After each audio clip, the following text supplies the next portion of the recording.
Sukihotu kepada teman-teman sedharma, baik yang melalui Zoom ataupun melalui YouTube.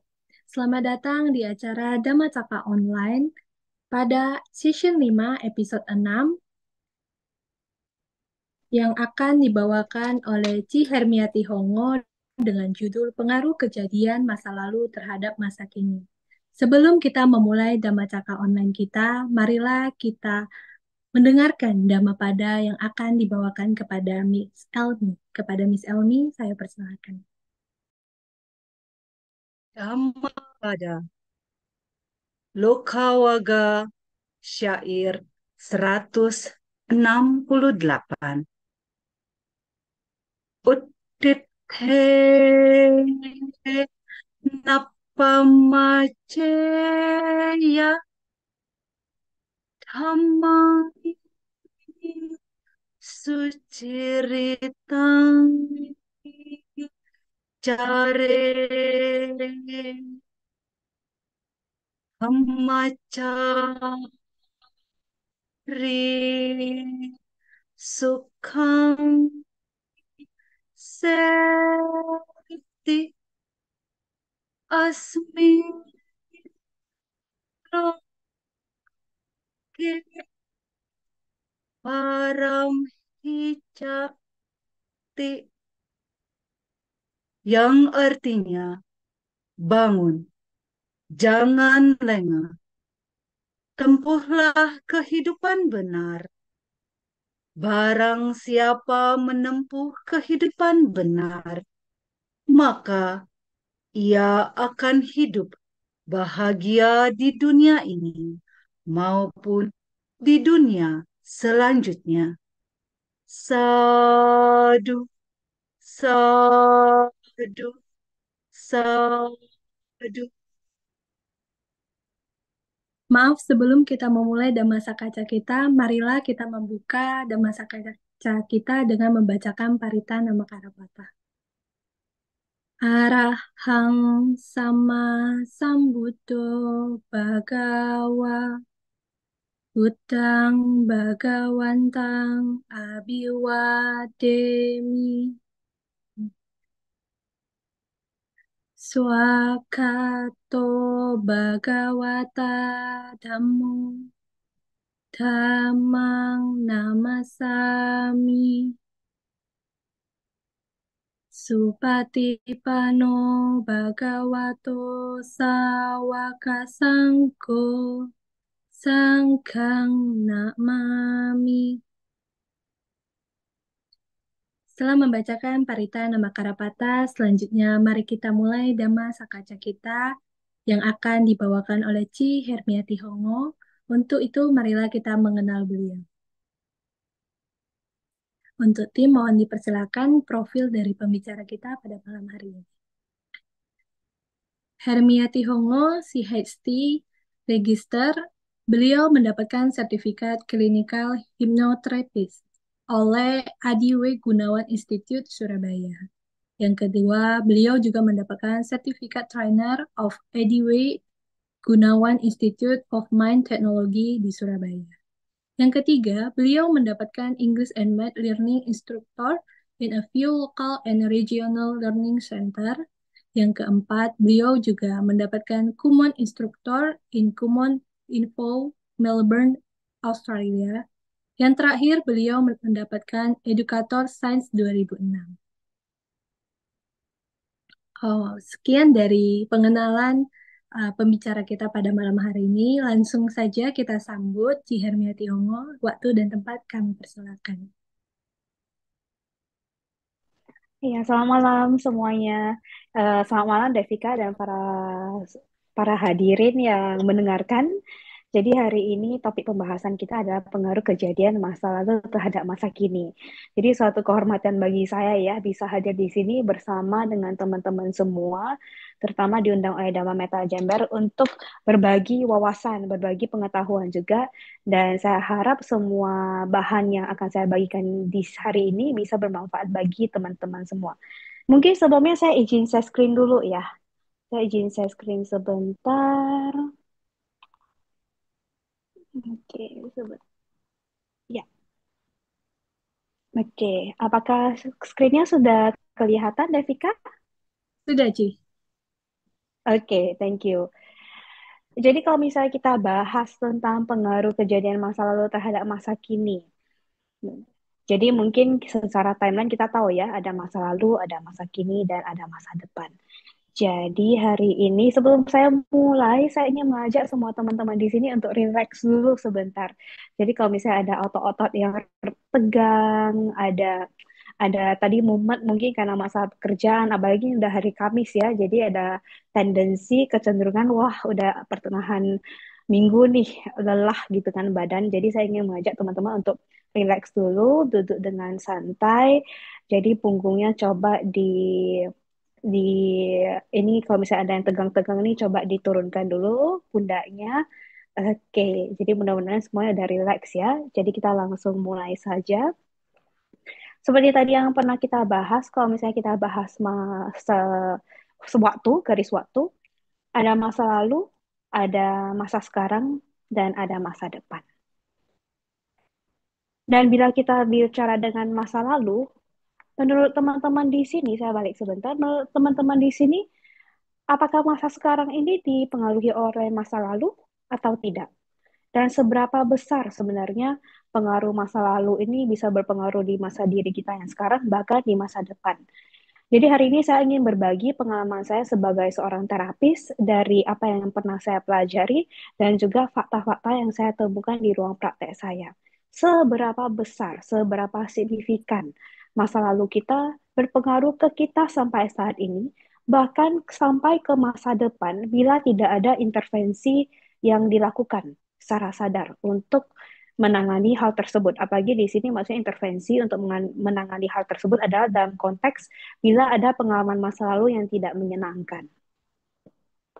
Kalau misalnya kita bicara tentang masa lalu, maka tidak jauh-jauh dari yang kita bahas tentang pengalaman masa kecil atau childhood experiences. Semua dari kita di sini saya yakin tumbuhnya dari bayi ya, dari kita lahir, dari rahim ibu, terus kemudian kita bertumbuh besar, mengalami fase anak-anak, remaja, sampai di sini mungkin ada yang sudah menjadi seorang ibu juga, menjadi seorang orang tua juga, baik itu menjadi seorang ayah, atau di sini mungkin ada yang belum juga, jadi nggak apa-apa. Tapi saya yakin semua yang di sini, apapun status kita, kita pasti pernah mengalami pengalaman masa kecil. Dan tidak dipungkiri, setiap individu yang berbeda itu pasti mengalami pengkondisian yang berbeda. Pengkondisian yang berbeda di mana mungkin hidup di lingkungan yang berbeda, dibesarkan oleh jenis orang tua yang berbeda, tumbuh di situasi yang berbeda, yang akan menghasilkan kita memiliki persepsi dan perspektif yang berbeda juga. Sehingga kita mungkin bisa mengalami emosi yang berbeda dan demikian dengan emosi yang berbeda akan menghasilkan reaksi yang berbeda dan oleh karena itu akan menyebabkan aksi yang berbeda. Nah, di sini kuncinya adalah different conditioning. Bahkan dari apa yang pernah saya alami, ketika kita berada di kondisi yang sama pun kita bisa memiliki perspektif yang berbeda. Itulah yang menyebabkan manusia unik sekali ya menurut saya. Jadi contohnya begini. Jadi tahun lalu kemarin itu saya pernah nih hadir di sebuah acara seminar. Kalau misalnya kita bicara acara seminar, berarti itu dihadiri oleh ratusan orang, dan kebetulan saya hadir dengan sahabat-sahabat saya.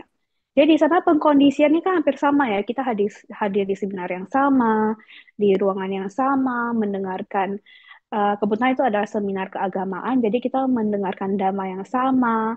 Jadi itu adalah seminar oleh Ajahn Brahm. Jadi Ajahn Brahm itu bercerita tentang satu cerita selama mungkin hampir 5 sampai 8 menit. Jadi dari cerita-cerita tersebut kita mendengarkan. Dan seminggu kemudian kita membahas, ingat nggak cerita yang ini?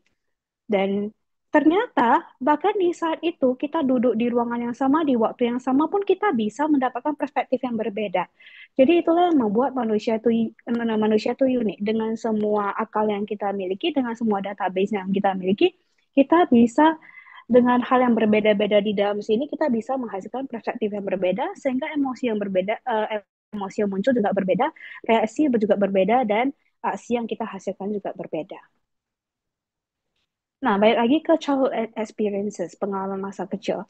Jadi pengalaman-pengalaman masa kecil itu bagaimana bisa membentuk kita menjadi seorang pribadi yang menghasilkan emosi yang berbeda dan aksi yang berbeda. Kalau kita bahas tentang child experiences secara garis besar bisa kita kategorikan ke dua jenis atau dua dua hal di sini, dua kubu, yaitu child experiences, pengalaman masa kecil yang positif, dan adverse yang kurang menyenangkan. Saya sembari izin ya, di sini saya mungkin ada beberapa slides yang saya buat dalam bahasa Inggris, tapi semua penjelasan akan saya utarakan dalam bahasa Indonesia. Oke, balik lagi ke slides. Jadi ada dua jenis, yaitu yang positif dan yang kurang menyenangkan atau yang kita ketahui dengan adverse childhood experiences. Saya akan bahas dulu tentang yang positif. Jadi positif child experiences, pengalaman masa kecil yang menyenangkan itu seperti apa sih teman-teman di sini semuanya? Jadi positive child experiences bisa kita jabarkan, definisikan sebagai pengalaman-pengalaman di masa kecil kita yang menyenangkan, yang membangun rasa aman dan keterhubungan di dalam diri kita sebagai anak-anak. Dan penelitian menunjukkan bahwasanya anak-anak yang mengalami masa kecil yang menyenangkan cenderung tumbuh menjadi orang dewasa dengan kesehatan mental dan fisik yang lebih sehat. Dan bila kita masih di usia sekolah nih, atau misalnya anak-anak kita masih di usia sekolah, persentase sukses di sekolah itu lebih tinggi, baik secara akademis maupun secara non-akademis. Dan ini sudah ada penelitiannya. Jadi kalau misalnya kita bahas tentang definisi kurang afdol ya rasanya kalau kita tidak berikan beberapa contoh. Jadi contoh pengalaman masa kecil yang menyenangkan itu misalnya apa? Misalnya fakta bahwasanya sebagai anak-anak kita mampu berkomunikasi dengan orang tua secara terbuka. Kemudian kita merasa nyaman nih untuk berkomunikasi, kita merasa diayomi, dan kita merasa aman dan nyaman berada di rumah. Kita merasa didukung oleh keluarga, kita merasa nyaman ketika ikut serta mengikuti kegiatan di komunitas, di lingkungan sekolah, dan merasa didukung oleh teman-teman sebaya bila sudah masuk ke usia sekolah dan seterusnya. Mungkin di sini teman-teman kalau misalnya ada yang lagi tangannya lagi kepikiran sesuatu dan tangannya ingin mengetik, boleh juga ditulis pengalaman masa kecil apa sih yang menurut Anda itu menyenangkan. Dan orang dewasa yang tumbuh dengan pengalaman masa kecil yang menyenangkan, itu ternyata dari riset, saya memiliki, tadi kita bahas memiliki tubuh dan kesehatan mental yang sehat ya. Jadi kecenderungannya lebih rendah untuk mengalami depresi klinis sebagai orang dewasa. Dan memiliki probabilitas yang lebih tinggi untuk membangun hubungan sosial yang lebih sehat dan konstruktif. Jadi kehidupan sosial mereka mungkin lebih sehat dalam arti kata mereka bisa mengutarakan pendapat mereka dengan baik dari menjalin hubungan, baik itu hubungan dalam skala pekerjaan, profesional maupun non-profesional itu biasanya juga cenderung lebih baik. Dan bagaimana dengan anak-anak yang mengalami pengalaman masa kecil yang kurang menyenangkan, bila begitu? Dan ditemukan bahwasanya individu yang mengalami masa kecil yang kurang menyenangkan secara berkesinambungan. Jadi kata kuncinya di sini adalah secara berkesinambungan, secara terus-menerus, itu ternyata memiliki resiko yang lebih tinggi untuk mengalami keluhan fisik dan mental seiring mereka bertambah usia. Dan ini saya kutip dari berbagai sumber terpercaya. Di sini hanya ada 3, tapi kalau misalnya kita rajin mencari sumbernya di internet itu banyak sekali artikelnya. Jadi sekarang itu risetnya sudah membuktikan bahwasanya apa yang terjadi pada kita di masa anak-anak itu sangat besar pengaruhnya pada diri kita. Sampai di umur berapapun bila tidak dilakukan intervensi-intervensi tertentu. Misalnya di artikel yang saya kutip ini disebutkan bahwasanya individu yang mengalami berbagai kesulitan atau kejadian tidak menyenangkan ketika mereka masih anak-anak itu sangat beresiko untuk memiliki depresi, kecemasan, dan bisa memiliki kecenderungan untuk bergantung pada substansi tertentu. Bahkan sampai mereka menuju ke usia dewasa. Dan dua artikel yang lain itu juga menunjukkan hal yang sama. Jadi average child experiences itu apa? Balik lagi ada rangkaian peristiwa negatif atau tidak menyenangkan yang dialami atau disaksikan anak-anak ketika bertumbuh. Jadi tidak hanya dialami, tapi ketika mereka menyaksikan kejadian tertentu juga bisa menyebabkan seseorang itu untuk memiliki emosi yang tidak menyenangkan. Contohnya, ketika mungkin anak-anak melihat pertengkaran orang tua, dan ini sangat sering, lumayan sering saya temukan di ruang terapi. Jadi ketika mereka menyaksikan sesuatu yang tidak menyenangkan, juga berefek ke dalam diri mereka. Pengalamannya ini termasuk apa aja? Perundungan fisik atau psikologi yang secara repetitif dilakukan. Jadi, Bu, kalau misalnya cuma sekali aja diejek anak-anak, diejek temannya di sekolah itu termasuk perundungan enggak? Nah, jadi untuk perundungan ini memang ada beberapa definisinya ya. Jadi, tapi kalau misalnya dilakukan sekali, biasanya itu bukan termasuk dalam kasus bullying masih. Jadi, tapi memang bila itu sempat terjadi, coba anaknya harus dibawa di diskusi bagaimana perasaannya. Bisa jadi kalau misalnya cuma terjadi sekali, nah efeknya tidak tidak tinggi emosinya, biasanya tidak bisa jadi enggak bakal berpengaruh. Jadi balik lagi ke mental anak masing-masing. Jadi kalau misalnya perundungan fisik dan psikologi yang kita maksud di sini adalah yang dilakukan secara repetitif. Dan kemudian ada kekerasan seksual, ini biasanya pengaruhnya cukup besar di dalam seorang individu. Kemudian perasaan diabaikan, baik yang secara sengaja dilakukan oleh orang tua ataupun yang dimaknai oleh anak tersebut. Padahal mungkin maksud orang tua itu tidak bermaksud mengabaikan, tapi dari segi persepsi anak itu melihat itu sesuatu yang melihat sesuatu itu sebagai pengabaian, itu bisa terjadi. Kemudian perpisahan atau perceraian orang tua, yang dimana mungkin orang tua itu tidak membina anaknya dengan baik, tidak melakukan konseling dengan baik untuk untuk membiarkan anaknya menghadapi kejadian itu juga, itu bisa menyebabkan satu emosi tertentu di dalam diri anak-anak. Kemudian keluarga yang disfungsional, yaitu keluarga yang tidak, peran ayah dan ibu tidak kondusif atau hubungan keluarga yang tidak baik, dan kekerasan di rumah tangga baik secara verbal maupun fisik. Nah, ini yang tadi sempat saya sebutkan, ini lumayan sering saya temukan di ruang terapi dan sampai berefek ke seorang individu bahkan di usianya yang tidak lagi muda, di umur 30-an, 40-an, 50-an. Dan kejadian yang menakutkan, yang emosinya tidak diregulasi oleh orang dewasa yang menemani pada saat kejadian itu terjadi, dan lain-lain. Dan efek dari kejadian masa kecil yang tidak menyenangkan itu apa dong? Bila kita lihat di sini, sebagai anak-anak, ketika seseorang itu masih seorang anak-anak, biasanya ini yang bisa kita lihat ya, ini hanya beberapa contohnya aja. Misalnya, sebagai seorang anak-anak itu, kita melihat mungkin ada ketakutan berlebih terhadap orang-orang tertentu. Bahkan mungkin di usia SD pun yang harusnya anak-anak itu sudah lebih berani, mereka masih memendam emosi takut yang berlebihan. Takut ketemu dengan orang asing tanpa sebab. Atau misalnya mungkin sering mimpi buruk, nah itu juga biasanya karena ada emosi-emosi tertentu yang masih tertinggal di dalam diri si anak.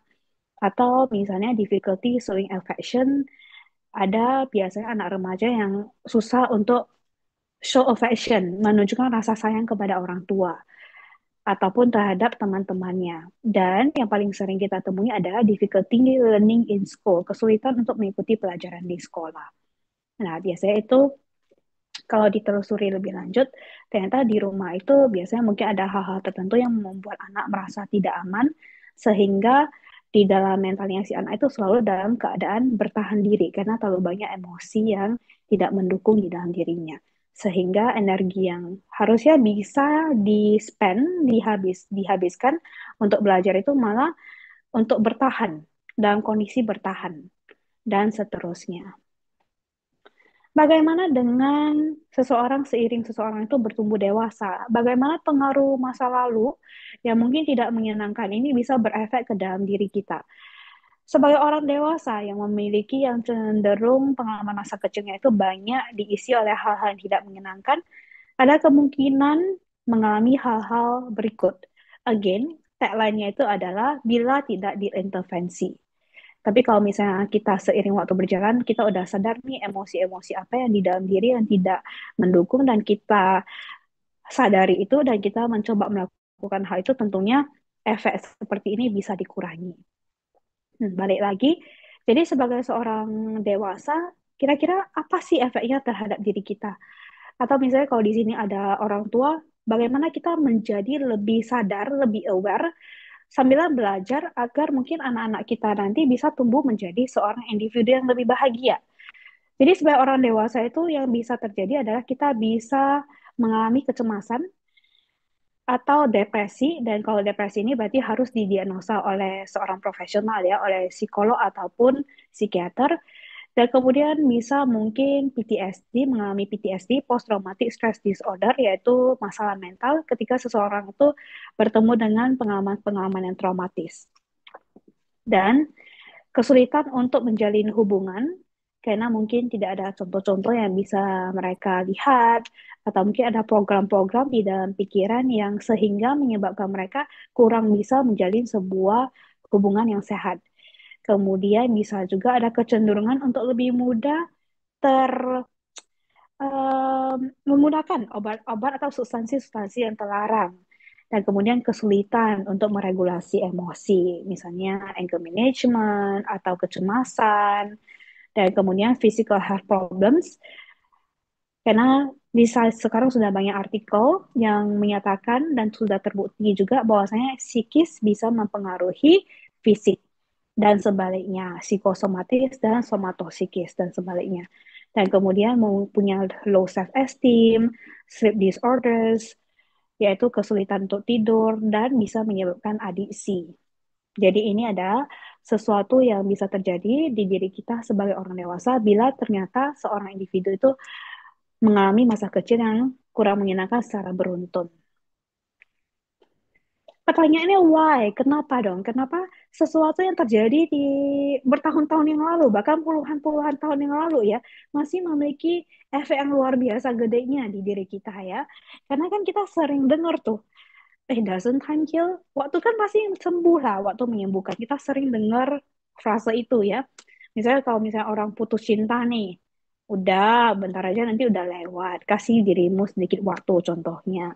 Atau mungkin ada masalah-masalah lain itu sering kita mendengarkan frase ini. Bahwasanya waktu menyembuhkan.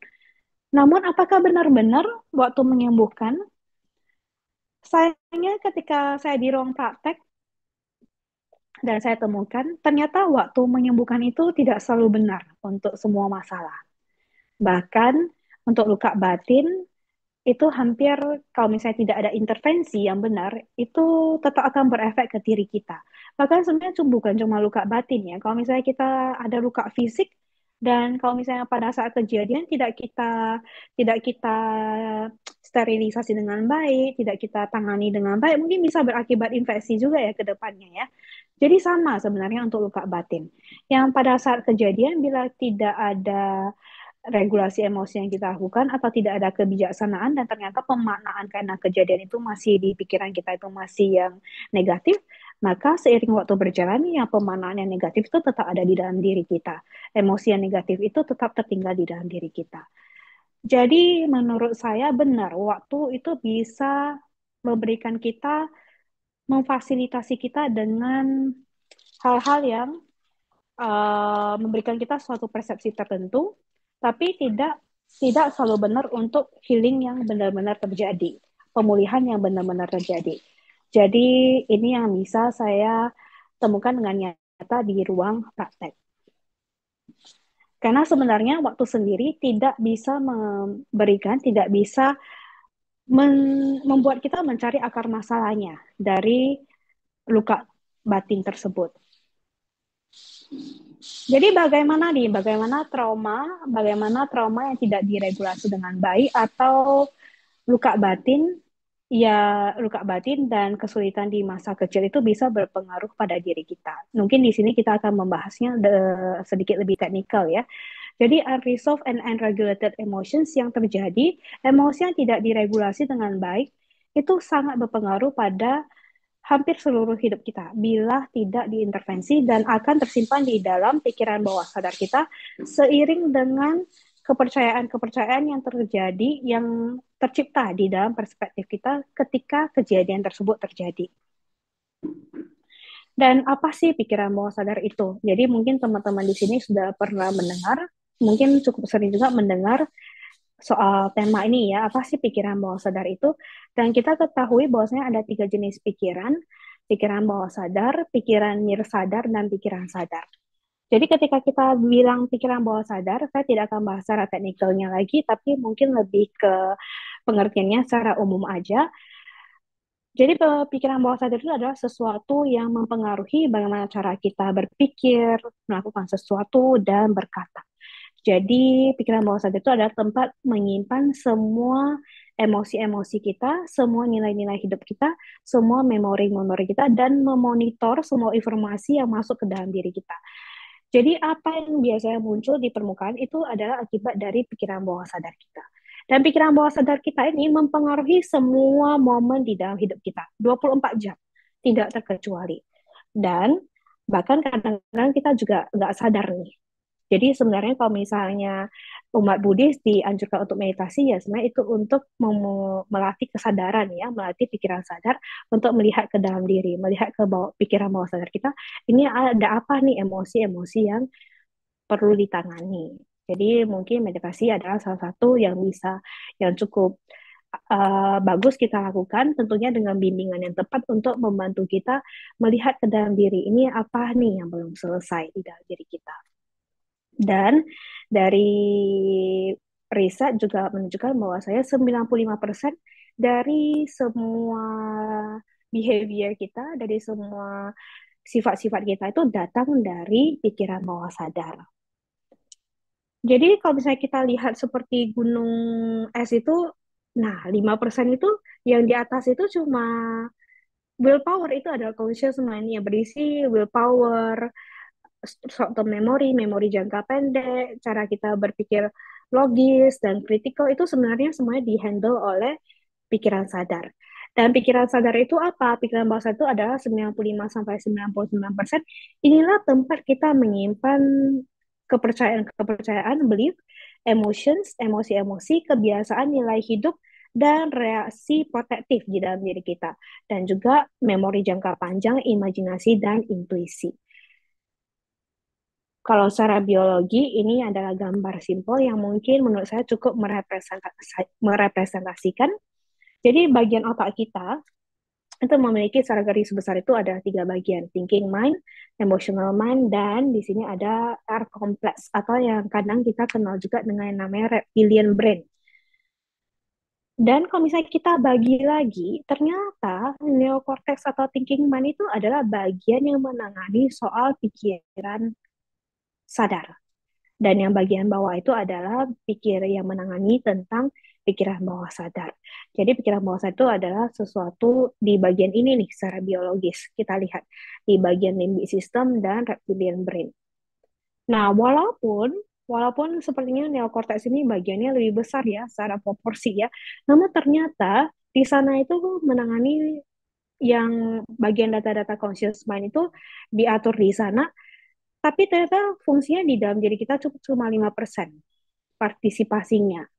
Dan alam bawah, pikiran bawah sadar itu adalah 95% itu diatur oleh ini, limbic system dan reptilian brain kita. Nah, itu yang berperan paling besar. Karena itu adalah tempat penyimpanan data-data memori dan emosi.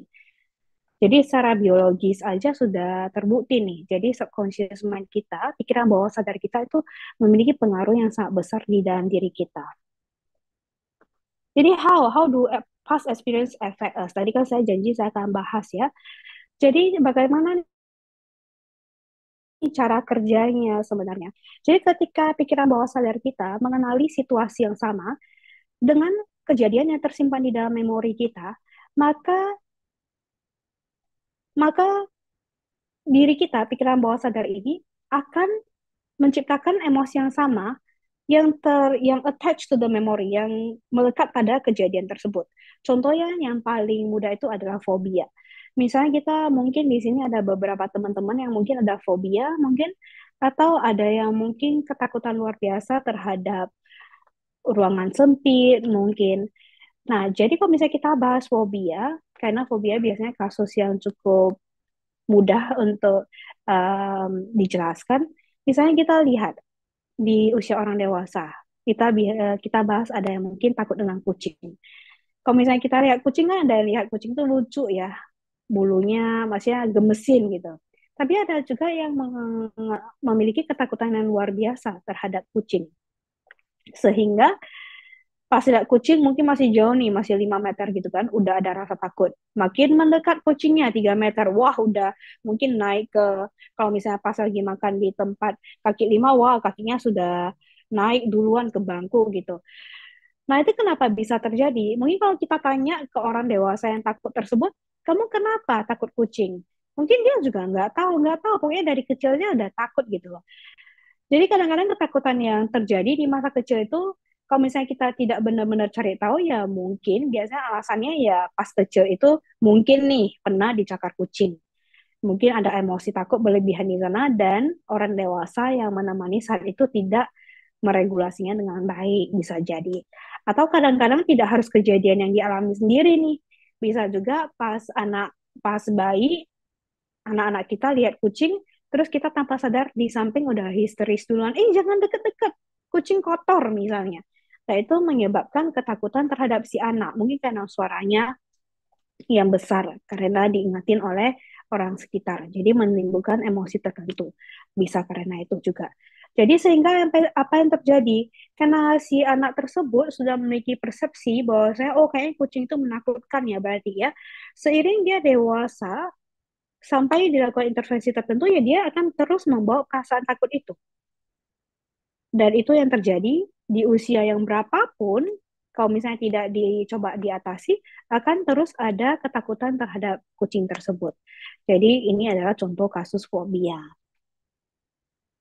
Karena apa yang terjadi? Ketika ada memori, yang terjadi adalah memori pengalaman masalah lalu itu menjadi masalah karena emosi itu melekat pada kejadian tersebut. Itulah yang menyebabkan masalah sebenarnya. Jadi ketika suatu kejadian buruk terjadi di masa lalu, emosi-emosi negatif kan muncul. Nah, emosi-emosi itu akan melekat pada memori-memori tersebut yang akan terus kita bawa sampai di usia kita kapanpun, sampai kita secara sadar mencoba melepaskan emosi-emosi tertentu. Contoh nih, ada nggak teman-teman di sini yang mungkin ketika ingat satu kejadian, let's say yang senang maupun yang sedih, itu bisa kerasa nih memorinya. Contoh mungkin yang senang dulu ya. Oh, yang sedih dulu deh, yang sedih dulu. Yang sedih, misalnya kejadian masa lalu, nggak usah lama-lama amat, bisa 2 tahun yang lalu, 3 tahun yang lalu. Coba kita pikir-pikir satu kejadian. Ketika kita pikir tuh, bisa nggak merasa perasaannya agak nyaman. Nah, sebenarnya salah satu indikator apakah kita sudah benar-benar legowo, benar-benar sudah memaafkan suatu kejadian atau tidak, ataupun benar-benar sudah selesai dengan kejadian itu, tidak baik kita sudah memaafkan maupun tidak memaafkan, itu beda cerita ya. Karena kadang-kadang walaupun kita sudah memaafkan, tapi bisa jadi emosinya masih di sana. Jadi emosi negatif sama memaafkan itu adalah dua hal yang terpisah. Bisa jadi kita sudah memaafkan orang yang terlibat dalam kejadian itu, tapi emosinya masih di sana. Itu bisa terjadi. Jadi kalau misalnya emosinya masih tidak nyamannya dan masih di sana, itu tidak ada hubungannya dengan apakah kita sudah memaafkan atau belum memaafkan orang-orang yang terlibat di dalamnya, bila ada. Balik lagi, jadi misalnya nih, kita kalau ingat-ingat satu kejadian, masih ada nggak perasaan tidak nyaman yang kita rasakan? Nah, itu adalah satu tes yang bisa kita lakukan untuk tahu lebih lanjut. Kita sebenarnya sudah benar-benar pulih enggak dari kejadian tersebut. Nah, demikian juga dengan hal yang membahagiakan. Jadi kan kalau misalnya kita bilang emosi kan tidak hanya soal emosi yang negatif, ada juga emosi yang positif. Misalnya kalau kita ingat-ingat nih, kita pernah jalan-jalan dengan keluarga misalnya. Nah, kadang ingat aja udah senang ya, udah muncul tuh memori-memorinya. Rasa senangnya juga ikutan muncul. Nah, jadi yang terjadi adalah badan kita tidak bisa membedakan apakah itu kejadian yang sebenarnya terjadi atau hanya sesuatu yang kita fabrikasi di dalam proses pikiran kita. Sehingga inilah juga bahayanya. Jika ada hal-hal kejadian di masa lalu yang belum selesai dan kita dari waktu ke waktu masih terus terpikir dengan hal itu, maka emosinya akan dimunculkan kembali. Jadi ketika emosinya muncul itu bisa menambah pola emosi di dalam diri kita. Seperti ini nih contohnya. Jadi kalau misalnya saya jelaskan, misalnya ketika satu kejadian terjadi ini masa kecil, ini disebut initial sensitizing event, yaitu kejadian awal yang terjadi. Ini bisa terjadi di usia berapa aja. Dan secara saintifik sudah ada risetnya juga bahwasanya anak-anak diri kita nih di usia 3 bulan aja kita sudah di dalam rahim ibu ya kita sudah ada kesadaran. Kesadaran kita ini sudah mulai merekam apa yang terjadi. Mungkin kalau misalnya di rahim ibu berarti kita melalui apa yang kita ibu rasakan itu juga bisa kita rasakan. Apa yang terjadi di luar sana kita juga ikut mendengar. Ya, jadi sudah ada kesadaran di dalam diri kita. Jadi initial sensitizing event itu bisa terjadi di umur berapa aja. Dan balik lagi kalau misalnya pikiran bawah sadar mengenali suatu jenis kejadian yang mirip-mirip atau sama yang menimbulkan emosi tertentu, maka dia akan tambah lagi emosinya makin besar, gulungan bola saljunya makin besar sampai seterusnya subsequent sensitizing event kejadian berikutnya yang hampir mirip-mirip akan menyebabkan emosi lagi, menyebabkan emosi tertentu lagi dan sampai seterusnya. Jadi mungkin di sini ada teman-teman yang pernah dengar ya, iya dulu saya orangnya sabar gitu ya. Tapi sejak sejak apa nih? Sejak misalnya sejak punya anak atau misalnya sejak beberapa tahun yang ini kok rasanya kurang sabar gitu ya. Mau marah terus kerjanya. Nah, itu mungkin karena ini bola saljunya udah terlampau gede. Jadi emosi-emosi negatifnya udah terlalu banyak. Dan kita mungkin di sini rasanya eh, ada orang yang kayak dulunya sabar sekarang pun marah gitu kan. Jadi orang yang mudah marah gitu. Padahal kalau misalnya kita telusuri, nah marahnya itu kenapa? Kenapa mudah marah? Bisa jadi apakah dia merasa kurang dihargai mungkin atau ada rasa kecewa dalam dirinya.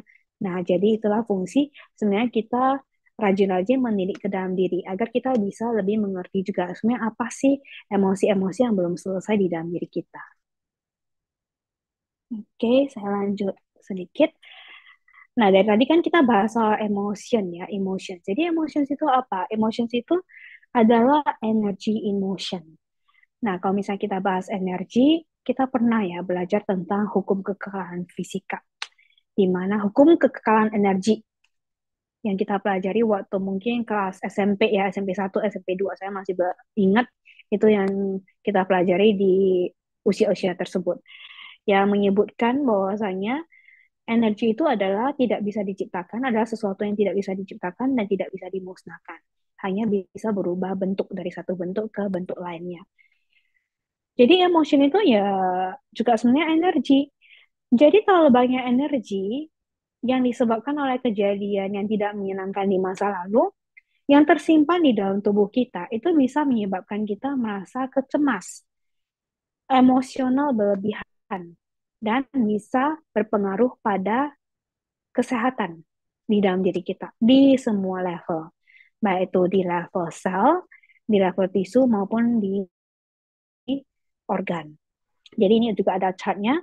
Jadi ini menunjukkan bahwa biasanya energi-energinya tersimpan di dalam diri mana aja. Kalau misalnya anger kan, makanya kalau misalnya orang anger itu kan di sini kalau misalnya kita ambil contoh anger, jadi kalau ada orang anger, makanya kalau anak-anak itu rasanya kalau marah itu tangannya yang gerak ya. Bahkan orang dewasa juga seperti itu. Kalau marah itu kan kayak tangannya pengen digerak-gerakin gitu kan, atau nunjuk-tunjuk gitu.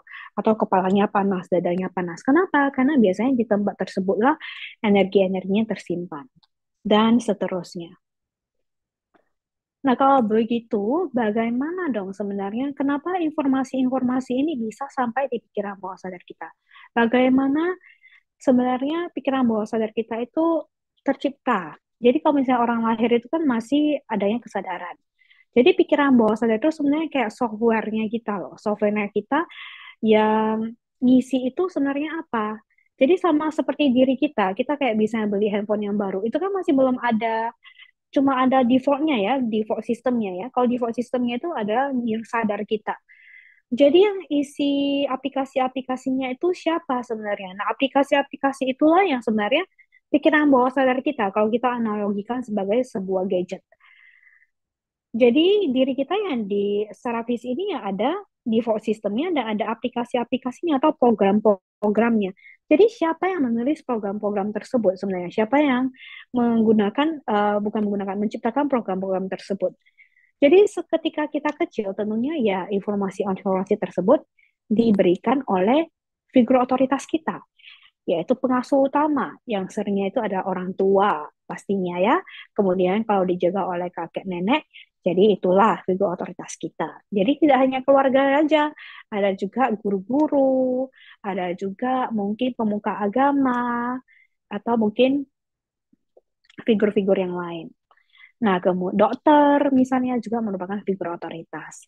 Dan kemudian bagaimana cara masuknya lagi selain oleh figur otoritas? Nah, yang lain adalah ide-ide yang disampaikan dengan emosi yang tinggi, Uh, terutama pendengarnya ya. Misalnya saat anak-anak itu masih nangis-nangis, sedih gitu, kita ucapkan kata-kata yang tidak mendukung. Biasanya itu akan masuk ke pikiran bawah sadar. Contohnya, pas anak-anak mungkin numpahin sesuatu, kita bilang sesuatu, aduh, ceroboh tiap kali gitu. Ya, tidak heran tiap kali ya anaknya seperti itu karena kan itu program yang disampaikan oleh orang tua. Atau aduh, silap terus gitu kan. Nah, jangan heran kalau misalnya anaknya tumbuh menjadi orang yang mudah silap atau mudah emosi atau anaknya ini pemalu banget. Nah, jangan heran kalau misalnya anaknya itu tumbuh menjadi anak yang pemalu. Karena tanpa sadar kita sebagai figur otoritas yang sering tanpa sadar tidak menjaga, tidak bijaksana dalam omongan kita. Kemudian ide-ide yang disampaikan secara repetisi itu bisa juga berpengaruh ke seorang individu. Kemudian modeling dan identifikasi apa yang kita lihat dari orang tua kita, dari sekitar kita. Nah, itulah yang sebenarnya program-program yang masuk ke dalam diri kita. Dan melalui relaksasi. Jadi kalau misalnya kebetulan saya adalah seorang terapis, melalui relaksasi inilah kita mencoba menjangkau pikiran bawah sadar seseorang untuk mencari tahu apa yang sebenarnya terjadi. Kenapa dengan relaksasi? Jadi bagaimana nih kita bisa sebagai orang dewasa, bagaimana kita bisa mencoba untuk menjangkau atau mencoba cari tahu ini di pikiran bawah sadar kita itu ada apa aja. Nah, yaitu dengan relaksasi. Kenapa dengan relaksasi? Karena ini adalah gambar gelombang otak manusia. Jadi gelombang otak manusia itu secara garis besar itu ada 5 tingkat, dibagi menjadi 5 bagian, yaitu delta, theta, alpha, beta, dan gamma. Di kondisi kesadaran normal, seperti saya sekarang ini, atau misalnya teman-teman yang sedang mendengarkan, biasanya kita berada di kondisi otak beta, di mana kita kondisinya berjalan, logikanya berjalan, konsentrasinya bagus. Nah, ketika kita sudah benar-benar mulai rileks, maka kita akan turun ke alpha. Kemudian ketika kita turun lagi, lebih rileks lagi, kita akan masuk ke kondisi otak theta, meditation, intuition, dan memory.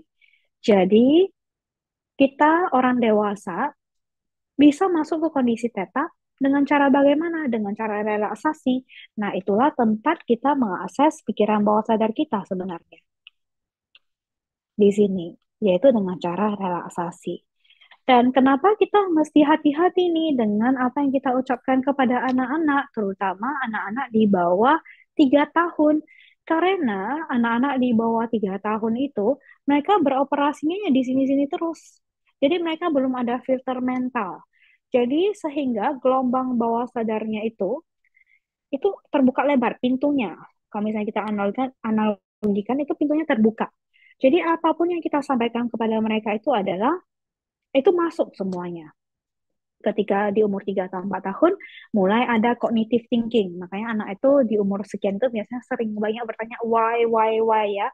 How, mommy, why, mommy, gitu. Karena itu mulai ada pikiran kognitifnya udah mulai jalan. Nah, sehingga mereka pelan-pelan mulai masuk, ada cognitive thinkingnya. Tapi bagaimanapun, karena mereka masih di usia anak-anak, ya masih rentan. Jadi kita sangat hati-hati dengan apa yang kita ucapkan kepada anak-anak. Nah, demikian juga karena kita nggak pernah tahu apa yang terjadi, kita mungkin karena suatu limitasi tertentu, kita kadang-kadang tidak bisa ingat apa yang terjadi pada diri kita di bawah umur 7 tahun, kita nggak pernah tahu apa emosi-emosi yang sudah pernah ada di dalam sana. Atau belief-belief atau program-program yang tertanam tanpa sengaja juga sebenarnya oleh figur otoritas kita di dalam diri kita. Nah, ini yang sebenarnya sangat berpengaruh pada diri kita sampai di usia dewasa, apa yang tersimpan di pikiran bawah sadar tersebut. Nah, otoritas figur itu siapa? Tadi sudah dijelaskan juga ada parents, grandparents, teachers, guru, caregivers, doctors, policemen, religious leader, ataupun seorang sosok yang bahkan tidak harus masuk ke kategori ini, tapi sesuatu yang kita pandang sebagai sosok yang kita kagumi. Jadi itu biasanya sudah menembus faktor kritis dan kita mendengarkan apa yang beliau katakan. Jadi kalau misalnya kita sebagai dewasa, kita mungkin faktor kritisnya jalan ya, kita tidak serta-merta menerima apa yang disampaikan pada kita. Namun kalau misalnya anak-anak, sayangnya yaitu faktor kritisnya tidak ada, jadi apapun yang disampaikan oleh figur otoritas ini akan cenderung masuk dengan cepat. Dan itu berlaku juga bagi kita yang pernah masih kecil. Yang pernah kecil ya, yang pernah mengalami fase-fase tersebut. Sekarang kita bahas intergenerational trauma. Jadi intergenerational trauma itu maksudnya gimana? Apakah ini maksudnya um, sesuatu yang diturunkan secara DNA atau genetik? Nah, di sini saya tidak akan membahas dari aspek sana, tapi lebih ke bagaimana program-program dari orang tua kita sebelumnya tanpa sadar bisa turun ke kita. Jadi intergenerational trauma itu, trauma antar generasi, terjadi ketika mungkin tanpa sadar seorang individu menyaksikan abuse atau perundungan yang terjadi pada orang tuanya, atau mungkin ada traits ataupun kebiasaan-kebiasaan ataupun sifat-sifat orang tua yang diturunkan ke anak dari modeling, dari apa yang mereka lihat. Nah, contoh kasus. Jadi ketika saya sharing kasus di sini, tentunya sudah seizin klien dan ini namanya saya samarkan dan kotanya saya samarkan ya untuk melindungi privasi. Jadi misalnya ada klien yang datang dengan masalah dia tidak bisa dekat dengan anaknya, tidak bisa dekat dengan anaknya. Dia sayang sama anaknya, tapi tidak bisa merasa dekat, seperti ada jarak gitu. Nah, klien ini adalah seorang ayah dan untungnya dia punya kesadaran itu sehingga dia datangnya cari bantuan. Dan ternyata setelah ditelusuri melalui hipnoanalisis yang kita temukan adalah oh dari kecil itu ternyata dia tidak ada koneksi dengan sang ayahnya sendiri. Jadi karena tidak ada koneksi, jadi klien ini karena dengan ayahnya tidak ada koneksi dan di sana program yang berjalan itu adalah dia juga tidak ada program untuk membangun sebuah hubungan yang baik dengan anaknya sendiri. Nah, sampai itu diatasi, nah sekarang hubungannya dengan anak sudah jauh lebih baik dengan anaknya. Nah, itu terjadi karena apa? Karena apa yang dia lihat, yang walaupun tidak sampai perundungan, tapi yang dia alami sebagai anak yang tidak dekat dengan orang tuanya, terbawa di dalam diri dia yang dewasa sampai dia menjadi sosok ayah. Karena program yang ada di dalam diri dia kan, oh ayah itu ya seperti itu, tidak ada koneksi emosional. Sampai kita ubah softwarenya, sampai kita ubah programnya secara sadar melalui intervensi tertentu. Nah, ini yang termasuk dalam trauma antar generasi karena modeling dan imprint yang terjadi yang kita lihat, kita saksikan dari generasi sebelumnya. Sehingga setiap individu itu sangat penting, sangat perlu untuk pulih dari luka dan traumanya masing-masing. Karena tadi kita sudah lihat ya, bagaimana pengalaman masa lalu itu sebenarnya bisa berefek pada masa kini. Dan juga kalau misalnya kita tidak lakukan sesuatu di masa kini yang bisa berpengaruh di masa depan. Jadi kalau ditanya apakah masa depan sama dengan masa lalu, ya belum tentu, tergantung apa yang kita lakukan di masa kini. Hal-hal seperti apa yang kita lakukan di masa kini, intervensi seperti apa, pemahaman seperti apa yang kita coba terapkan di dalam hidup kita saat ini. Dan kita ada sedikit bahas tentang trauma ya. Jadi, Miss, apakah kalau misalnya pengalaman buruk selalu menjadi trauma? Jadi, trauma dan pengalaman buruk itu bisa sama-sama menimbulkan emosi negatif. Cuma kalau misalnya trauma itu biasa sekali terjadi emosi negatifnya langsung intens, emosi yang tercipta. Dan ini dikutip dari guru saya, Pak Adi W. Gunawan. Jadi, trauma itu sesuatu itu bisa disebut trauma bila 5 kondisi ini terpenuhi ketika insiden terjadi. Yang pertama adalah emosinya intens terlibat, kemudian insiden itu memiliki makna tertentu bagi si individu, apakah terjadi pada orang yang dia cintai mungkin. Jadi memiliki makna yang tertentu di dalam diri individu yang menyaksikan ataupun mengalami. Dan kondisi kimiawi di otak pada saat kejadian mendukung, dan di saat kejadian individu tuh merasa terperangkap dan tidak berdaya, tidak bisa lari-lari dari kejadian kejadian tersebut. Nah, ini ada lima syarat agar kejadian itu bisa disebut kejadian yang traumatis. Jadi kadang tidak semua kejadian itu bisa disebut trauma ya, harus ada 5 aspek ini, 5 poin ini yang harus dipenuhi. Dan balik lagi, setiap individu memiliki kondisi yang berbeda. Jadi apa yang dialami oleh satu individu bisa jadi mereka menyaksikan hal yang sama, tapi bisa jadi ya perspektif mereka berbeda. Apalagi kalau misalnya setiap manusia itu kan dilahirkan di kondisi yang berbeda-beda. Semakin kita berbeda, kondisi yang kita berbeda, perspektif yang kita dapat juga berbeda, perspektif, persepsi, dan menghasilkan emosi dan reaksi dan aksi yang berbeda. Jadi mudah-mudahan teman-teman dengan memahami ini, kita bisa lebih bersimpati terhadap kondisi orang lain, yang dimana, oh ternyata mungkin bagi orang ini suatu kejadian ini efeknya luar biasa. Makanya reaksinya seperti itu. Jadi kita bisa tumbuh menjadi seorang pribadi yang lebih bisa menghargai, bisa bersimpati, dan less judgmental ya, dan tidak berasumsi terlalu banyak. Karena ini setiap kita tidak pernah tahu emosi apa yang tersimpan di dalam diri mereka sehingga reaksinya seperti itu dan sehingga menimbulkan aksi yang seperti itu. Dan ternyata teman-teman tidak hanya emosi yang menjadi masalah, tapi bisa juga beliefs. Jadi pemanaan suatu kejadian menghasilkan emosi tertentu dan bisa membuat kita menciptakan suatu belief-belief tertentu. Dan kita tahu ya, saya yakin hampir semua di sini tahu nih siapa beliau ya, Mahatma Gandhi. Jadi your belief adalah menjadi pikiran kita. Your belief become your thoughts. Your thoughts become your words. Your words become your action.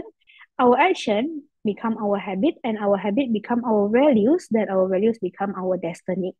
Jadi kalau misalnya kita tarik panjang, seperti yang tulisan yang di emas itu, ternyata tanpa sadar belief kita itu menentukan nasib kita. Dan kalau misalnya di dalam agama Buddha itu kan juga ada kalimat adalah pikiran adalah pelopor ya. Nah, kira-kira seperti ini.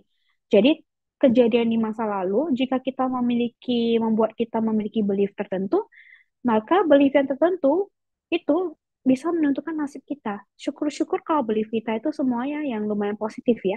Namun jika ternyata ada belief-belief yang negatif itu, wah itu lumayan bisa mengganggu kualitas hidup kita. Contoh, misalnya belief-belief bahwasanya um, orang kaya itu jahat gitu kan. Dan ini ada kasus nyatanya nih, orang kaya itu jahat. Nah, kalau misalnya seseorang itu memiliki belief tertentu yang kadang dia nggak sadar juga, dia ada kepercayaan itu dalam diri dia. Nah, pikiran bawah sadar ini kan fungsinya untuk proteksi. Kalau misalnya dia percaya dengan orang kaya itu jahat, ya kira-kira pikiran bawah sadar ini mengizinkan nggak individu ini menjadi kaya, kaya dengan versinya masing-masing. Nah, itu bisa menjadi masalah. Atau belief misalnya, kasus nyata juga. Misalnya semua, karena misalnya si klien ini, again, ketika saya menjelaskan soal kasus itu sudah dengan seizin klien, misalnya klien ini merasa um, pernikahan itu selalu membawa masalah. Pernikahan itu tidak ada yang bahagia. Atau menikah itu repot. Nah, apa yang terjadi pikiran bawah sadarnya ya tidak akan mengizinkan dia untuk mendapatkan pernikahan yang bahagia karena selalu ada perasaan belief di dalam diri dia itu bahwa saya pernikahan itu merepotkan atau tidak ada pernikahan yang unconditional. Nah, itu yang terjadi. Itu yang bisa terjadi di dalam diri seseorang sehingga belief itu yang membuat nasibnya seperti itu. Nah, jadi sangat hati-hati dengan belief-belief kita, dengan kepercayaan yang ada di dalam diri kita. Itu hanya beberapa contoh saja. Dan tentunya kalau misalnya kita bahas masalah, harus ada solusinya dong ya. Jadi pertanyaannya adalah bagaimana kita pulih dong dari trauma-trauma tertentu atau mungkin luka batin. Jadi cara pemulihannya seperti apa?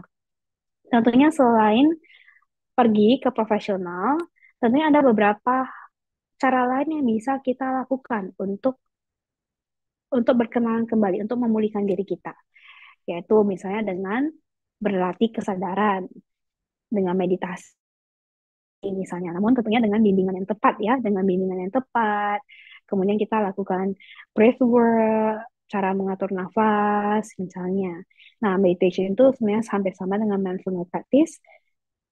Kemudian self check, rajin-rajin melakukan pengecekan dalam diri kita, ada nggak value-value, nilai-nilai hidup atau belief-belief yang sudah tidak selaras dengan diri kita. Misalnya yang pernah dulu diucapkan oleh figur otoritas di masa lalu yang masih tertanam di diri kita. Contohnya cari uang itu susah, misalnya. Atau, aduh, kamu pasti nggak bisa simpan uang.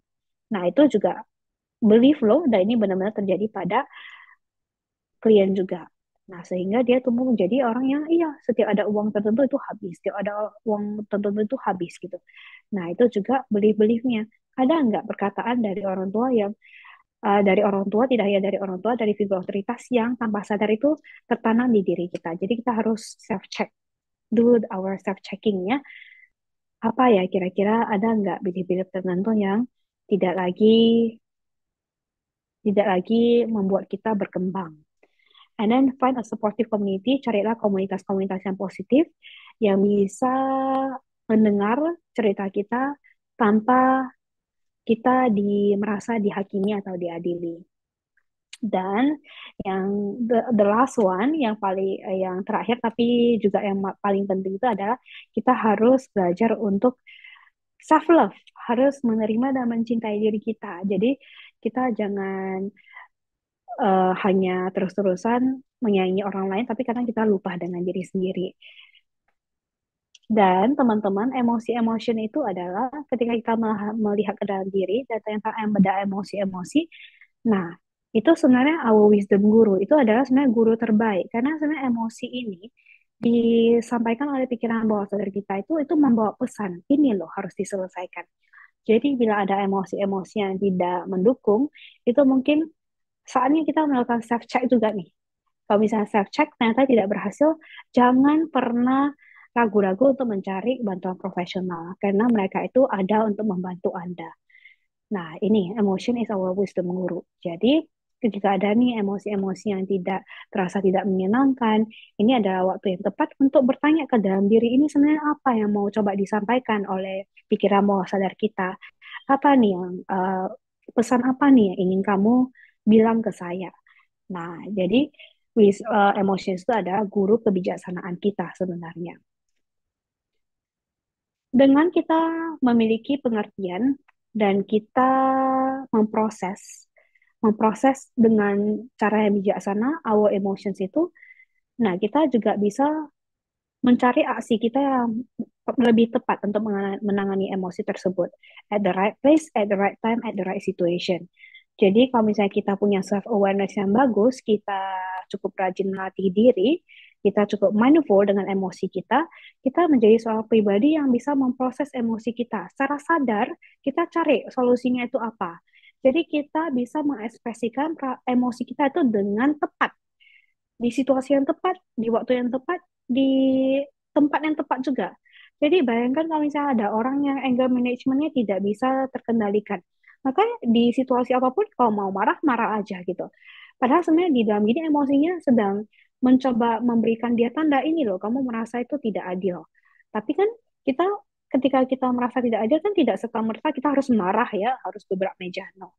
Jadi emosi itu adalah basically pada dasarnya ada agar kita bisa memprosesnya. Dia sedang mengirim pesan, ini sinyal nih, apa yang harus kamu lakukan. Nah, it's about understanding, mengerti emosi kita, pesan apa yang sedang disampaikan. Sehingga dengan kita melatih diri, rajin-rajin melatih diri, meditasi, awareness, kita bisa mencari jalan yang terbaik untuk meregulasi emosi kita sendiri.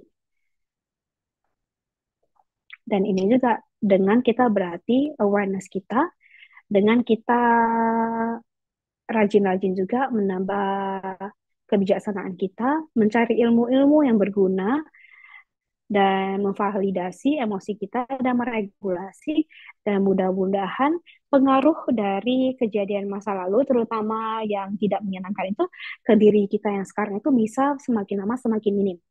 Jadi contohnya ya kalau misalnya umat Buddhis kita sering-sering dengar Dhamma, mudah-mudahan kita bisa rajin-rajin meditasi dan memvalidasi juga perasaan emosi kita, menyadari keberadaan emosi tersebut, dan kita belajar untuk meregulasi. Sehingga tujuan akhirnya adalah pengaruhnya yang di masa lalu itu tidak menjadi kita pelan-pelan sudah lebih kecil. Yang kita perlu lakukan itu juga learn new pattern, yaitu bila ada belief-belief yang sudah tidak mendukung, ya kita unlearn the old belief, kita unlearn the old pattern, sehingga kita bisa menciptakan belief baru yang sudah lebih selaras dengan diri kita. Dan terakhir sebagai penutup, jadi teman-teman di sini, it's okay to be imperfect, kita tidak harus sempurna dalam segala hal, tapi yang bisa kita lakukan adalah kita belajar menerima ketidaksempurnaan kita. Dan ketika kita belajar menerima ketidaksempurnaan kita, maka kita pada saat itu juga bisa belajar menerima ketidaksempurnaan orang lain, terutama orang-orang yang kita sayangi. Dan tentunya kita harus belajar untuk mencintai diri kita dulu sebelum kita belajar untuk mencintai orang lain.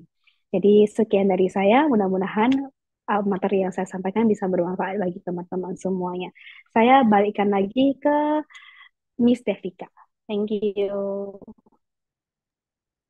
Thank you, Ci Helmiati. Ya, Iya, hari ini materinya bagus banget sih, daging semua. thank Tetap, you, thank you. Ci, selanjutnya kita bakal ada sesi Q&A eh, dari Zoom Mhm, maupun YouTube. Jadi bagi teman-teman Sedharma yang mhm. ingin mungkin ada pertanyaan seputar topik kita pada hari ini, boleh nih. Pertanyaannya itu diketik di kolom chat, nanti tim akan bantu dibacakan untuk Ci Hermiati biar bisa dijawab.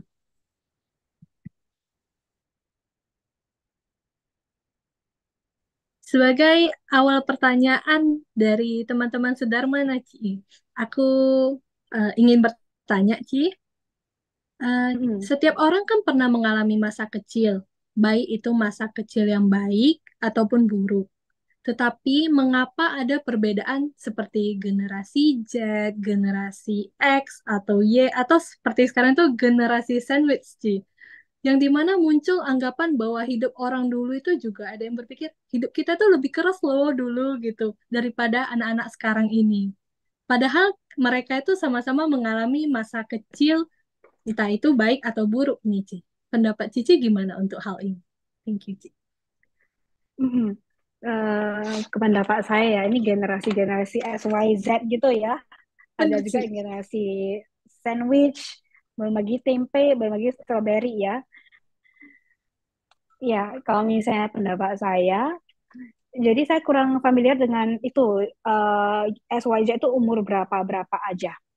Tapi secara garis besar, yang terjadi adalah misalnya fenomena yang saya temukan di lapangan, misalnya setiap orang itu kan fasenya berbeda-beda ya. Misalnya orang tua kita, kalau misalnya saya sekarang umurnya 30-an. Berarti ketika orang tua saya di umur yang sekarang 60-an, di zaman mereka itu kan mereka itu punya apa yang mereka lakukan itu adalah mereka sedang merintis usaha ya, sedang mencoba bertahan hidup. Jadi otomatis pada saat itu yang terjadi adalah mereka fokusnya di sana, sehingga seringkali di generasi saya nih, saya nggak tahu juga saya generasi SYJ itu yang mana gitu kan. Banyak sekali di usia saya yang sebenarnya itu ada perasaan terabaikan, sadly to say gitu. Nah, itu juga membentuk satu karakter tertentu di dalam diri kita. Nah, itu beda kondisi, beda juga aksinya kan. Jadi, sehingga orang tua yang sepantaran saya sekarang ini, karena mereka merasa sudah pernah mengalami masa-masa terabaikan itu, nah mereka cenderung bisa jadi tumbuh menjadi orang tua yang mencoba untuk Tidak seperti itu, tidak seperti orang tua sebelumnya. Tapi kadang kala caranya mungkin tidak bijaksana juga. Karena kan itu kan reaksi yang berbeda masing-masing. Ada juga karena mereka takut, mereka merasa mereka terabaikan, jadinya mereka jadi orang tua yang super permisif. Super permisif itu artinya apa-apa aja anaknya diiyakan gitu kan. Nah, sehingga timbullah generasi strawberry. Jadi kalau misalnya apapun apapun diiyakan, semuanya serba instan, jadi ketika anak-anak yang zaman sekarang sedikit aja we say no, kita tidak bolehkan, mungkin mereka udah kayak remuk gitu ya, udah langsung kayak emosinya itu gimana gitu. Nah, dan sebaliknya juga, dan tadi kan saya ada cerita juga kan, kalau misalnya ternyata generasi yang selanjutnya masih belum belajar, belum berkontemplasi, masih mengikuti cara cara orang tua sebelumnya. Sedangkan zaman kan sudah berubah nih ya, zaman sudah berubah. Nah, bisa jadi efeknya mereka bukan yang menjadi makin tangguh, anak yang zaman sekarang, malah mereka akan cenderung menjadi lebih rebellious, membangkang. Nah, jadi balik lagi itu karena banyak sih faktor luar eksternal yang terjadi. Setiap individu itu kan di zaman yang berbeda, pemikiran mereka juga berbeda. Kalau dulu itu, di zaman kita dulu itu, kita hanya melihat hanya bisa perlu berkompetisi dengan mungkin sibling rivalry ya, dengan tanpa sadar kita ada perbandingan dengan tetangga, dengan saudara. Sekarang kan karena sosial media perkembangannya juga lebih besar, exposure-nya juga lebih tinggi, jadi seolah-olah kita tidak hanya berkompetisi dengan tetangga, sepupu, tapi sekarang with the whole world gitu, dengan seluruh dunia. Nah, itu yang bisa menyebabkan ini nih mental anak zaman sekarang itu berbeda dengan yang sepantaran saya dan juga at the same time berbeda dengan yang sebelumnya. Jadi mungkin itu pendapat saya. Oke, thank you sih. Ya, Thank you. mungkin dari Zoom, dari YouTube belum ada pertanyaan sih. Kalau saya lanjut pertanyaan, boleh sih? Untuk mengisi Boleh, boleh. waktu luang Silakan kita Devika. dari teman-teman yang ingin bertanya. Bagaimana pendapat Ci Hermiati mengenai seseorang yang rasis atau mendiskriminasi, baik terhadap people atau hal lainnya? Apakah hal tersebut berkaitan dengan kejadian masa lalu, Ci? Hmm, Oke, jadi pertanyaannya apakah berkaitan dengan masa lalu ya? Mm-mm. Jawabannya most likely yes. Tapi apakah bukan most likely? Kalau misalnya dari saya jawabannya biasanya ya. Itu mungkin ada pemahaman-pemahaman tertentu yang didapatkan dari apakah dia alami sendiri, apapun dari perkataan orang lain terpapar dengan informasi-informasi yang tidak bijaksana. Jadi kalau misalnya ditanya apakah terpengaruh dari masa lalu, ya, karena kalau misalnya masa rasis ini kan, how to say ya, karena ini adalah topik yang sensitif, saya juga jadinya hati-hati gitu ya. Ya, sih. Misalnya kita hidup, ya misalnya contoh aja kita hidup di satu tempat. Kalau misalnya kita sering terpapar dengan satu informasi, kamu tahu nggak suku ini, misalnya suku A gitu kan, kayak gini-gini loh gitu. Nah otomatis kita kan tumbuh dengan program itu tuh. Oh suku A itu seperti ini nih. Padahal mungkin enggak seperti itu, tapi kita cocok logi sendiri gitu loh. Cocok logi gitu kan. Oh, padahal mungkin dari 10 kebaikan cuma satu kali salah gitu loh. Tapi orang kan cenderung ingatnya yang buruk-buruk ya. Oh iya, pantas lah dia seperti itu. Wong dia ini misalnya sukunya apa gitu. Nah, ujungnya itu kan mungkin yang disebut rasis ya. Jadi kita pakai cocok logi sendiri. Padahal sebenarnya ya setiap orang individu itu kan ada good bricks and bad bricks kan. Kalau misalnya kata Ajam Ram kan. Tapi karena kita cenderung cuma fokus pada dua bata yang buruk, kita jadi lupa tuh 98 bata yang baik. Nah, itu juga yang terjadi ketika kita sering terekspos dengan mungkin perkataan-perkataan tidak bijaksana soal misalnya suku-suku tertentu yang ketika kita masih anak-anak kita nggak bisa filter, jadinya kita menimbulkan rasisme itu sendiri, rasis.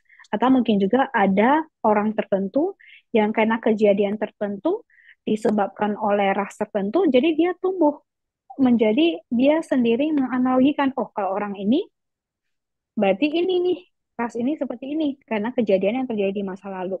Nah, seiring dia bertumbuh, dia tuh karena emosinya belum diproses, jadi akan tumbuh lagi tuh emosi-emosi yang sama. Nah, di dalam pikiran bawah sadar juga cocok lagi tuh. Oh, ini karena ini sama dengan gitu loh. Nah, jadi kan dia udah pakai kacamatanya sendiri nih. Oh, kalau misalnya ini pasti seperti ini. Nah, muncullah diskriminasi dan rasisme itu sendiri. Mm-mm. Jadi biasanya sih karena ada kejadian di masa lalu. Jadi jawabannya yes dari saya. Oke, thank you sih. Hmm. Kalau menurut Cici sendiri nih, apalagi untuk masa sekarang ya, Ci, hal overthinking itu adalah Hmm. hal yang lumrah ya, dan sering kita dengar. Apakah orang yang sering mengalami overthinking ini mengalami pengaruh terhadap masa depannya, Ci? Karena kan dia mungkin overthinking terhadap eh, hal-hal yang akan terjadi di masa depannya, gitu, Ci. Hmm. Jadi overthinking. Soal pertanyaan Devika apa? Apakah overthinking itu? Memiliki Pertanyaan Devika apa pengaruh, gitu? memiliki pengaruh terhadap masa depan orang tersebut, Ci. Ini pengaruh terhadap masa depan. Tergantung overthinkingnya juga. Overthinkingnya itu yang bersifat konstruktif atau yang bersifat destruktif. Nah, overthinking itu kan berarti sebenarnya dasarnya dari kecemasan ya, kecemasan berlebih. Kecemasan berlebih atau biasanya itu bisa juga defense mekanisme. Karena dia tidak mau, karena ada yang harus lari dari masalah tertentu, jadi otak itu juga menumbuhkan overthinking yang lain. Jadi sebenarnya banyak sampai kita benar-benar mengadakan analisis, kita sebenarnya nggak tahu nih dia overthinkingnya karena apa. Tapi misalnya saya ambil contoh aja, kalau misalnya dia karena cemas, overthinkingnya, berarti kan overthinking itu kan makan energi ya. Tadi kan kita bahas soal energi. Benar. Semua di dalam diri kita itu ya energi gitu. Jadi kalau misalnya pertanyaannya apakah overthinking itu memiliki pengaruh ke masa depan? Ya ada. Kalau misalnya overthinkingnya tidak diatasi, berarti energinya habisnya di overthinking. Habisnya di cemas, habisnya di takut. Nah, kalau misalnya tidak diselesaikan atau misalnya tidak secara konstruktif itu, kita coba telaah dari overthinking itu, sebenarnya apa yang bisa dikontrol nih? Misalnya ada rasa takut nih, apa yang bisa dikontrol? Contohnya takut, misalnya takut dengan persaingan. Misalnya kalau misalnya masih kuliah tuh kan, takut nih, aku nanti bisa dapat kerja nggak ya? Bisa dapat apa nggak ya? Kalau misalnya tidak diselesaikan, kita akan tenggelam dalam overthinking itu. Jadinya banyak waktu habis di sana, jadinya energi untuk capai goal ya pasti tidak optimal. Ya pasti berpengaruh ke masa depan kita kan. Namun kalau kita secara sadar nih, secara sadar kita hidup di masa kini, mencoba cari solusi, apa yang bisa dikontrol. Oh iya ya, ada persaingan. Berarti apa yang harus saya lakukan? Apa yang bisa saya kontrol? Oh ya udah, saya harus lebih rajin berbenah diri, menambah ilmu, upgrade ilmu. Nah itu kan kita bisa secara konstruktif membangun diri kita, menambah kualitas diri kita. Nah itu juga bisa berpengaruh ke masa depan kita. Benar ya? Iya, Benar. berarti kita mungkin bisa dapat pekerjaan lebih baik lagi. Nah, jadi apakah berpengaruh ke masa depan? Jawabannya ya, cuma berpengaruh lebih baik atau lebih buruk tergantung apa yang kita lakukan di masa kini. Jadi memang yang paling penting itu adalah masa kini. Bagaimana cara kita mengatasi overthinking tersebut? Mm-mm. Berarti untuk mengatasi overthinking itu sendiri, Ci, lebih sering menganalisa diri sendiri ya, secara nggak langsung ya, Ci.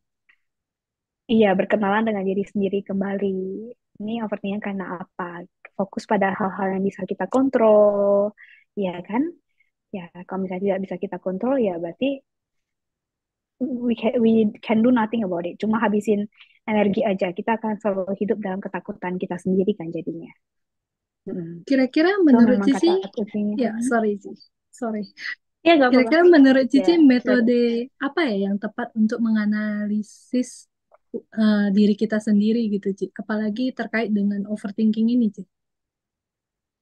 yang bisa kita lakukan ya untuk menganalisa ya. Mungkin yang paling yang paling bisa kita lakukan secara mandiri itu adalah coba cari satu waktu, coba berkenalan kembali dengan diri kita. Sebenarnya kita ini kenapa? Overthinkingnya karena apa? Jadi kita tulis di kertas dulu. Jadi kita tulis di kertas, kita petakan dulu. Jadi kita bisa cari tahu, oh ini sebenarnya penting nggak untuk saya pikirkan sekarang? Atau sebenarnya kalau saya pikirkan sekarang pun tidak ada solusinya nih. Nah, contoh kan? Ya, jadi kita bisa itu, bisa mungkin bahasa bekennya journaling ya gitu ya. Hmm. Tapi ini adalah berkenalan dengan diri kita. Karena pun kalau misalnya kita udah terbiasa dengan hal ini, tanpa menulis pun kita udah awareness-nya udah ada, oh iya ya, eh, sebenarnya ini dipikirkan juga nggak ada gunanya. Kan hidup ini di masa kini, apa yang kita lakukan di masa kini yang paling berpengaruh sebenarnya. So live at the present. Karena it is the best gift kan, makanya present itu namanya gift. Nah, itu adalah salah satu yang bisa dilakukan. Tapi kalau misalnya terlalu banyak, kita boleh cari waktu, oh iya ya, ini saya pikirkan ada rasa cemas di sini nih. Berhubungan dengan siapa misalnya? Oh, berhubungan dengan ini. Nah, kita bisa latihan menulis juga untuk mengeluarkan, memetakan isi pikiran kita. Itu adalah salah satu yang bisa kita lakukan. Atau bisa dengan meditasi, dengan bimbingan yang tepat. Nah, itu bisa juga. Itu ada beberapa cara yang bisa dilakukan. Thank you, Ci, untuk metodenya. Iya, semoga menjawab ya. Iya. Ya, thank you, Ci. Kalau menurut Cici, bagaimana ya seseorang dapat melakukan pemaknaan masa lalu untuk mendukung mungkin seseorang yang ingin survive dari masa lalu yang kurang baik. Mungkin kayak contoh mungkin masa lalu dia kurang baik gitu kan. Tetapi dia masa kini tuh dia pingin survive gitu, Ci. Gimana ya cara dia tuh Mm-mm. memaknain masa lalu dia gitu. Hmm, cara dia memaknai masa lalu ya. Berarti kira-kira mungkin moral story apa yang bisa dia dapat gitu ya, belajar untuk mendapatkan moral story-nya itu apa ya. Mm. Seringkali memang ketika ada kejadian, berarti kita asumsinya di sini adalah kalau untuk survive, berarti masa lalunya itu yang tidak menyenangkan ya berarti ya. Hmm. Kalau misalnya hal seperti itu, yang harus dilakukan pertama kali adalah pemaafan sebenarnya, forgiveness. Nah, itu adalah pertama kali yang harus dilakukan. Apakah bila ada yang terlibat di dalamnya ya, dan biasanya ada yang terlibat individu individu lain yang menyebabkan hal tersebut terjadi. Jadi pertama itu ya adalah harus memaafkan. Setelah memaafkan berarti kita biasanya udah lebih clear mind, kita pikiran kita lebih jernih. Nah, baru kita proses emosinya. Kalau misalnya emosinya udah lebih jelas, ataupun tanpa proses emosi, setelah pemaafan itu kita boleh mencoba melihat dari perspektif lain, mencoba melihat dari perspektif lain, kenapa kenapa kejadian itu bisa terjadi, makna apa yang bisa kita ambil dari kejadian itu. Contoh misalnya pada saat kejadian terjadi, contoh sesimpel kita misalnya keluar dari toko punya sepatu baru gitu kan, punya sepatu baru gitu. Oke lah, batal. Kita misalnya kan nyetir tuh, sering kan kita nyetir. Saya yakin di sini mungkin sering naik mobil ya, nyetir nih. Tiba-tiba ada yang sit gitu kan, rem mendadak di depan gitu, ketabrak gitu. Nah, kita kan punya dua pilihan, mau memaknainya itu bagaimana? Mau memaknainya itu, wih, kurang ajar tuh, rem-rem sendiri tuh gitu kan. Memaknai kita marah dulu, kita memaknai, wah orang itu kurang ajar tuh, remnya tiba-tiba tuh mobilnya jadi serempet dikit gitu loh. Nah, atau kita bisa memenangnya dengan cara yang lain. Wah, untung mobil ini melindungi saya dari malapetaka. Wah, mungkin orang itu juga nggak tahu nih di depannya ada apa lagi, rem mendadak gitu. Ya kan? Mungkin di dalamnya lagi panik. Jadi kita menumbuhkan compassion. Jadi bagaimana cara kita memaknai sesuatu itu sehingga kita bisa dapat perspektif yang baik itu adalah kita memang perlu berlatih diri. Ini adalah memang harus dilatih secara terus-menerus sehingga cara kita memaknai sesuatu itu bisa ke arah yang lebih positif. Karena kan kalau pernah dengar cerita bad wolf sama good wolf. Yang paling kenyang itu adalah yang sering kita beri makan kan. Hmm. Nah, jadi sama. Jadi kita harus cenderung memaknai sesuatu itu dengan lebih positif. Nah, sama juga kalau kejadiannya sudah di masa lalu, dengan kebijaksanaan kita sekarang yang sudah dewasa, kira-kira bisa nggak kita coba melihat hal tersebut from the bigger picture, dari gambaran yang lebih luas. Nah, kalau misalnya itu kan biasanya meditasi yang bisa dilakukan adalah mungkin meditasi vipassana ya berarti ya. Ya, benar. Nah, kita coba lihat ini emosinya apa, apa yang terjadi. Nah, itu sehingga kita bisa mendapatkan perspektif yang baru, pemanaan yang baru, bisa dari sana juga. Mm-mm. Thank you, Ci. Jadi harus Menjawab lihat. banget sih pertanyaan. Thank Sebagai you. pertanyaan terakhir mungkin sih, boleh nggak sih Ci Mm-mm. sharing mungkin selama jadi terapi, klien yang bermasalah dalam topik apa gitu yang mungkin agak sedikit sulit untuk di healing gitu. Wah, ini pertanyaannya bagus nih. Yang sulit untuk dipulihkan gitu ya. Iya, Oh, ada. Cuma satu sih, biasanya jawabannya itu adalah klien yang belum siap. Biasanya itu yang paling sulit dipulihkan. Yang belum siap itu sih, kalau misalnya seseorang itu sudah siap, sudah menyadari, pengen pulih, itu cepat biasanya. Namun kalau misalnya dari diri sendiri belum siap, makna memaafkan itu belum dapat, belum bisa live in the present moment, di mana itu yang paling penting ya.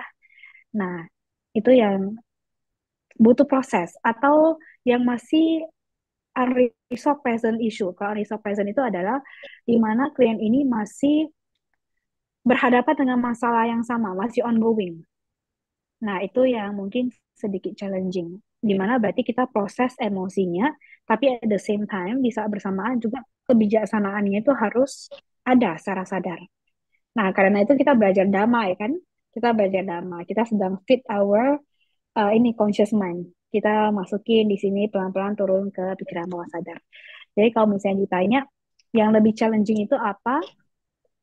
Bukan berarti tidak bisa, tapi lebih challenging itu adalah bila kliennya sendiri belum siap sebenarnya untuk pulih dari hal itu. Karena satu dan lain hal, dan juga yang unresolved person issue. Di mana unresolved person itu bukan berarti tidak bisa, cuma seiring kita mengatasi yang di pikiran bawah sadar, tapi kebijaksanaannya juga harus ditumbuhkan dengan banyak belajar hal-hal baru. Terutama misalnya kalau kita Buddhis berarti belajar Dhamma. Seperti itu. Mm-mm. thank you sih for sharing. Pertanyaan yang sangat bagus. Ya, Thank you. thank you. Sebagai penutup kita nih, Ci, mungkin Mm.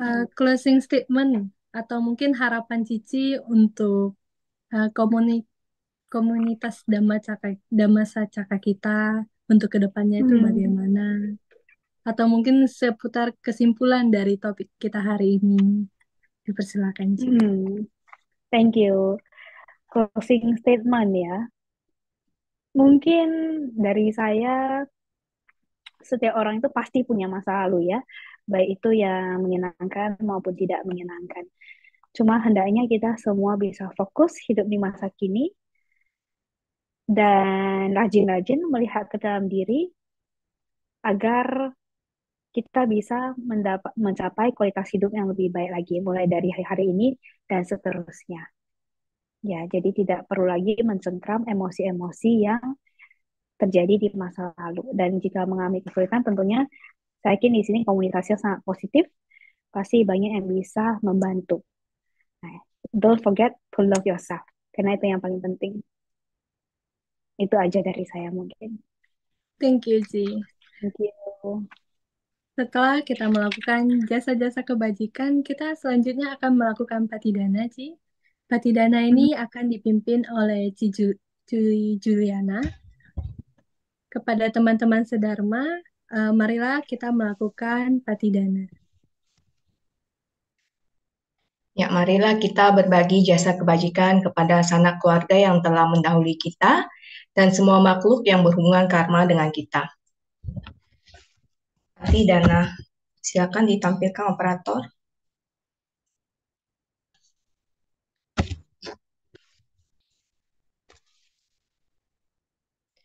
Punya sida nikatasa yananani katani me te sanca bagino hontu satanata pamanaka ye piya gunawanta ca mayamata pitadayo dita me capya ditawa anema jatawerino sata titanti lokasmim te buma catuyonika panceka catuwokara samsaranta bawa bawe nyatam ye patidaname anumodantu te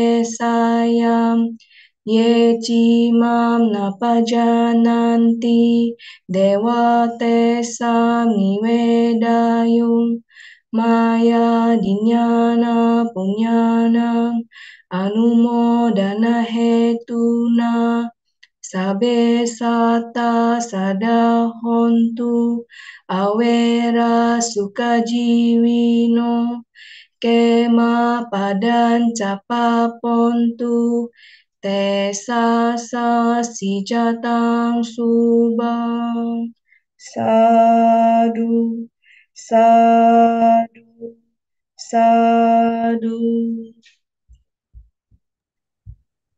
Terima kasih, Miss Juliana.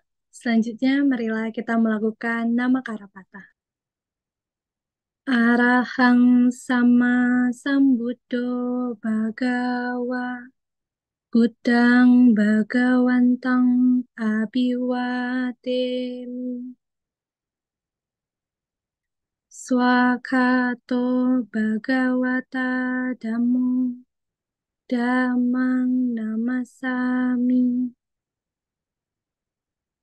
Supatipano bhagavato sawaka sangho Sanghang namami Sabesata Bawantu Sukitata. Semoga semua makhluk hidup berbahagia. Sebelum kita menutup acara Dhammasa Kaca Online kita pada hari ini, ada beberapa informasi yang ingin kami sampaikan.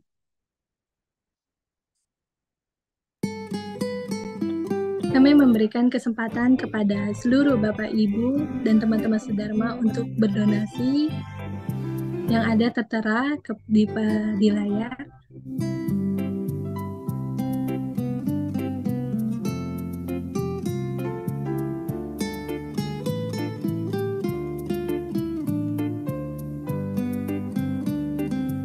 Kami juga memiliki kegiatan canting pagi dan sore. Setiap hari pada pagi hari jam 5 dan sore hari jam 5 sore sampai setengah 7. Tentunya kami berterima kasih kepada Batik Kinara Kumari yang telah mendukung kegiatan Dhammasa Kaca Online kami.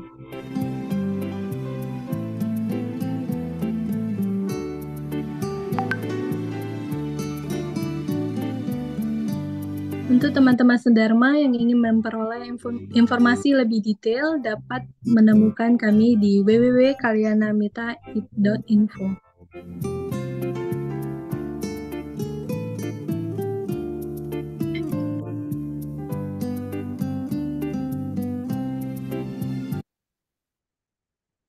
Terima kasih saya ucapkan atas teman-teman sedharma yang telah berpartisipasi pada Dhammasa Kaca Online pada hari ini.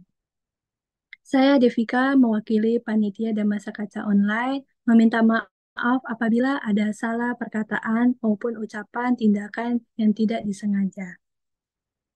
Anumodana atas kesempatannya pada hari ini. Saya Devika, Namo Buddhaya.